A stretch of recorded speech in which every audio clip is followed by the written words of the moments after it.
हाल ही में कुछ संजीदा इंडियन एक्सपर्ट्स ने यह दावा किया कि इंडिया की ये जो पाकिस्तान के साथ लड़ाई हुई है, इसमें सिर्फ 2 मुल्कों की सपोर्ट इंडिया को हासिल रही, बाकी सारी दुनिया पाकिस्तान के साथ खड़ी थी। एक मुल्क का नाम उन्होंने लिया इजराइल, कि इजराइल जो है वो मिलिटरली सपोर्ट कर रहा था इंडिया को, which is expected as well. ये कोई नई बात नहीं है। इजराइल की तरफ से हर जंग में तकरीबन जो भी जंगें हुई हैं, 65 की लड़ाई हो, 71 की लड़ाई हो इंडिया और पाकिस्तान की, कारगिल का वॉर हो, या जो भी लड़ाइयाँ हुई हैं उसमें इजराइल इनकी मदद को पहुंच जाता है। इसमें कोई शुबे की बात नहीं है। इजराइल पाकिस्तान को अपने लिए एग्जिस्टेंशियल थ्रेट समझता है, इसीलिए पाकिस्तान की जब भी लड़ाई होती है इंडिया के साथ तो ये फुदक के वहाँ पहुँच जाते हैं। यानी ये कोई इंडिया की मोहब्बत में इजराइल नहीं करता, पाकिस्तान की दुश्मनी में कर रहा होता है। तो उन्होंने कहा कि जी इजराइल और अफगानिस्तान ने सिर्फ सपोर्ट की इंडिया की और बाकी जो है वो किसी ने नहीं की। परवीन सुहाने साहब का भी एक बयान इस हवाले से सोशल मीडिया पे वायरल है। नाउ इस प्रोग्राम के अंदर मैं कई मरतबा कैटेगोरिकली ये क्लियर कर चुका हूँ कि तालिबान जो है, अफगानिस्तान के तालिबान, उनकी कोई ख़ास सपोर्ट इंडिया को नहीं है हासिल। इसका सबसे बड़ा प्रूफ मैं आपको दे चुका हूँ कि जब ये लड़ाई हो रही थी ना इंडिया और पाकिस्तान के दरमियान, तो क्या किसी किस्म का कोई वाक़या रिपोर्ट हुआ दूसरे सरहद पे, अफगानिस्तान और पाकिस्तान की सरहद पे? नहीं हुआ। यानी इंडिया की हेल्प तो तब की जाती है ना मिलिटरली, अगर हम कहें कि जब वहाँ पर कोई वाक़या रिपोर्ट होता है या कोई ऐसी चीज़ की जाती है अफगानिस्तान की तरफ से जो कि पाकिस्तान के लिए प्रॉब्लमेटिक हो। ऐसी तो कोई चीज़ नहीं थी। उल्टा इसी अरसे के दौरान एक ट्रायलेटरल मीटिंग हुई थी सिक्योरिटी के हवाले से चाइना, पाकिस्तान और अफगानिस्तान के दरमियान, और उस मीटिंग के अंदर भी अफगानिस्तान ने ये गारंटीज दी पाकिस्तान को कि हमारी सॉइल यूज़ नहीं होगी आपके लिए। अब आज एक और बड़ी डेवलपमेंट हुई है इस हवाले से। ये जो इंडिया पाकिस्तान वॉर थी, इस वॉर के बाद पहली विजिट जो पाकिस्तान का फॉरेन मिनिस्टर कर रहा है वो चाइना की कर रहा है। इसहाक डार चाइना जा रहा है और चाइना में उनकी मुलाकात वांग यी के साथ होगी, चाइना के फॉरेन मिनिस्टर के साथ, और साथ ही वहाँ दीगर जो उनके ऑफिशियल्स हैं उनके साथ भी इनकी मुलाकातें होंगी। लेकिन इसहाक डार जब वहाँ पहुँचेगा ना चाइना, तो वहाँ पर अफगानिस्तान का फॉरेन मिनिस्टर भी मौजूद होगा। तो ये ट्रायलेटरल मुलाकातें होंगी, बेसिकली बायलेटरल तो होंगी ही चाइना और पाकिस्तान के दरमियान, लेकिन ट्रायलेटरल सिक्योरिटी और इकोनॉमी से जुड़ा हुआ एक डायलॉग वहाँ पर भी होगा पाकिस्तान, अफगानिस्तान और चाइना के दरमियान। तो ये भी डेवलपमेंट कंफर्म कर रही है कि बेसिकली अफगानिस्तान कोऑपरेट कर रहा है चाइना और पाकिस्तान के साथ। They are not with India. हाँ, इंडिया कोशिश ज़रूर कर रहा है इनको अपने चुंगल में फंसाने की कि हमारे साथ मिल जाइए। देखें, ये जो कोशिशें हैं कोई अफगानिस्तान की भलाई के लिए नहीं हो रही, इंडिया की अपनी भलाई के लिए हो रही है। इंडिया समझ रहा है कि अगर अफगानिस्तान उनके साथ मिल जाता है तो वो पाकिस्तान को 2 फ्रंट्स पे काबू कर सकते हैं, which is not going to happen obviously, because there are many frictions within Taliban जो कि इंडिया को सख्त नापसंद करते हैं, शदीद नापसंद करते हैं और इनके अगेंस्ट ही लड़े हुए हैं। यानी गुज़िश्ता 25 साल तक इन्हीं की प्रॉक्सी से तो लड़ते रहे वहाँ पर अफगानिस्तान के अंदर। ये तो वो शदीद नापसंद करते हैं। इनके दरमियान दोस्ती जो है तकरीबन नामुमकिन है उन फ्रैक्शन से कम से कम। तो तालिबान के अंदर बहुत सारे ऐसे ग्रुप्स हैं जो कि कोई खास हक में नहीं है इंडिया और अफगानिस्तान के नॉर्मलाइजेशन के। हिंदुस्तान टाइम्स ने आज रिपोर्ट किया है कि Pakistan foreign minister to travel to China for talks in first trip after India's operation Sindoor. Ishaq Dar will also be meeting Afghanistan's acting foreign minister Amir Khan Muttaqi, who will be arriving in China on Tuesday. ये वैसे 8-10 दिनों के अंदर दूसरी बड़ी मुलाकात होगी China, Pakistan और अफगानिस्तान के दरमियान, दूसरी ऐसी मुलाकात होगी। उन्होंने कहा कि the foreign ministers of the 3 countries are expected to discuss the promotion of regional trade, enhance security cooperation and the evolving situation in the region, particularly in the wake of the recent Pakistan-India conflict, Geo News reported। यानी India Pakistan का मामला भी अफगानिस्तान यहाँ पर बैठकर पाकिस्तान और China से discuss कर रहा होगा। पिछले दिनों जयशंकर ने कॉल की थी ना अमीर खान मुत्तकी को, और उसमें भी उन्होंने यही कहा था हमारे साथ मिल जाइए, लेकिन कोई खातिर ख्वाह जवाब उनको मिला नहीं है वहाँ से।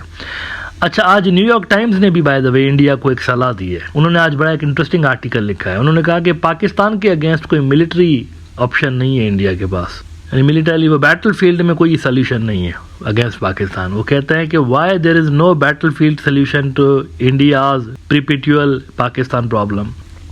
This month's violent escalation reminded the world how India's gradual rise can be hindered by the troublesome country next door. अब इसको कैसे इंटरप्रेट किया जाए? देखिए, अगर मैं इन्वेस्टर हूँ ना और मैं पैसा लगाना चाहता हूँ इंडिया के अंदर, तो इस कन्फ्लिक्ट को देखकर मैं क्या सोच रहा हूँगा? मैं ये सोच रहा हूँगा कि इंडिया बहुत ही वनरेबल है, ये तो बहुत ही वनरेबल है। पाकिस्तान के साथ एक लड़ाई हुई है, $83 बिलियन उनकी इक्विटी मार्केट से गायब हो गए हैं। और on top of that you never know कि इनके पाकिस्तान के साथ कब जंग छिड़ जाए। हालिया जो जंग हुई है इसमें भी आप देखिए ना, पहलगाम वाला जो वाकया हुआ है उससे 2 रोज़ पहले तक भी किसी को ये वहमो गुमान में भी था कि कोई जंग होगी दोनों मुल्कों के दरमियान। 20 अप्रैल तक भी क्या कोई सोच सकता था कि पाकिस्तान और इनके दरमियान जंग होगी, इंडिया के दरमियान? नहीं था, नहीं पता था किसी को। 20 अप्रैल तक भी पता नहीं था। तो सिर्फ ये 1-2 हफ्ते लगे हैं इस सिचुएशन को जंगी मामलात तक पहुंचने में, सिर्फ 1-2 हफ्ते लगे। तो इंडिया तो बहुत ही रिस्की कंट्री हो गया, इसका मतलब है बहुत ही रिस्की कंट्री है ना पैसा लगाने के हवाले से। ये तासुर क्यों बना है? ये तासुर बना है नरेंद्र मोदी की वजह से। इसी तरह का वाकया इंडिया को 2009 में भी पेश आया था। गालिबन ये जो मुंबई में अटैक्स हुए थे, तो तब तो इंडिया ने इस तरह का फैसला नहीं किया था। उल्टा उन्होंने डिप्लोमेटिक सतह पर पाकिस्तान को प्रेशराइज करने की कोशिश की थी। लेकिन यहाँ पर जो हरकतें की गई हैं, यानी पहले तो आप बता के पाकिस्तान पे हमला कर रहे, बता के उनको पहले बताया गया, जयशंकर ने कंफर्म किया ना, हमने उनको कहा था कि हम कुछ टारगेट्स पे हमला करेंगे पाकिस्तान के अंदर, आप रिटालिएट प्लीज मत करिएगा। ये उन्होंने कहा कि आप रिटालिएट मत करिएगा, you stay away from this, military targets के ऊपर नहीं करेंगे। तो इसका मतलब ये शो ऑफ कर रहे थे, सिर्फ शो ऑफ कर रहे थे लोकल ऑडियंसेस को दिखाने के लिए। तो इसका फायदा तो कोई नहीं हुआ है, उल्टा नुकसान ही हुआ है ना। न्यूयॉर्क टाइम्स मजीद देखें क्या कह रहा है। Militarily India fought Pakistan to little more than a draw this month during their most expensive combat in half a century. 50 साल में इंडिया कभी इतना महंगा युद्ध नहीं लड़ा। कितने पैसे बर्बाद कर दिए अपने, मिला क्या है आखिर में? बाबा जी का ठुल्लू।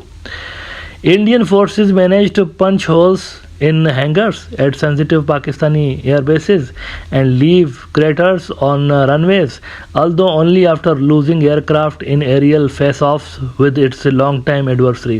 But strategically, the battlefield toss-up was a clear setback for India. It was a setback for India. देख रहे हैं आप. An aspiring diplomatic and economic power, it now finds itself equated with Pakistan, a smaller, weaker country that Indian officials call a rogue sponsor of terrorism. दुनिया आप दोनों को मिला के देख रही है, इंक्लूडिंग डोनाल्ड ट्रंप। इंडिया को लाकर खड़ा कर दिया गया है पाकिस्तान के साथ। दुनिया इनको इक्वल फोर्स के तौर पर देख रही है। यानी ये जो भी आउटकम निकला है ना इस जंग का, वो ये निकला है कि पाकिस्तान और इंडिया ये एक ही कैटेगरी में। उससे पहले क्या था? परसेप्शन बना हुआ इंडिया नेक्स्ट चाइना, इंडिया तो इक्वलेंट हो जाएगा अमेरिका के, इंडिया फला पावरफुल मुल्क से आगे बढ़ गया, उससे आगे बढ़ गया, इससे आगे बढ़ गया। आखिर में क्या निकला है? India and Pakistan are equal. अच्छा, लॉन्ग टर्म जंग अगर हो भी गई ना, तो पाकिस्तान के ऊपर विक्ट्री हासिल करना नामुमकिन है, वेस्टर्न एक्सपर्ट्स कह रहे हैं। देखिए मैं नहीं कह रहा हूँ, वो कह रहे हैं कि the 4-day clash reminded the world of India's powerlessness to resolve 70 years of conflict with the troubled nation next door. Any act of confrontation plays into the hands of Pakistan, where friction with India has long been a lifeblood. Outright military victory is nearly impossible. Nearly impossible. अब नहीं जीत सकते उनसे. It is nearly impossible, given the threat from both countries' nuclear arsenal. नहीं लड़ सकते आप पाकिस्तान से। Outright victory तो भूल जाइए कि कभी आप पाकिस्तान से जो है वो मुकम्मल तौर पर आप जीत जाएंगे, ऐसा नहीं हो सकता। लिहाजा इस जंग के अंदर फ़ायदा कम हुआ इंडिया को, नुकसानात बहुत ज़्यादा हुए हैं। और यही वजह है कि हम देख रहे हैं कि अब नैरेटिव को कंट्रोल करने की कोशिश की जा रही है। हज़ारों अकाउंट्स बंद कर दिए गए हैं इंडिया के अंदर, एक्स के अकाउंट, बहुत सारे सोशल मीडिया के प्लेटफॉर्म सस्पेंड कर दिए गए इंडिया के अंदर। इस तमाम एक्सरसाइज का मकसद असल में ये है कि इंडिया जो हारा है इस जंग के अंदर, बहुत कुछ उसने लूज़ किया है, इस नैरेटिव को कंट्रोल किया जा सके और इस हार को इंडियन जनता को विक्ट्री के तौर पर प्रोजेक्ट किया जाए।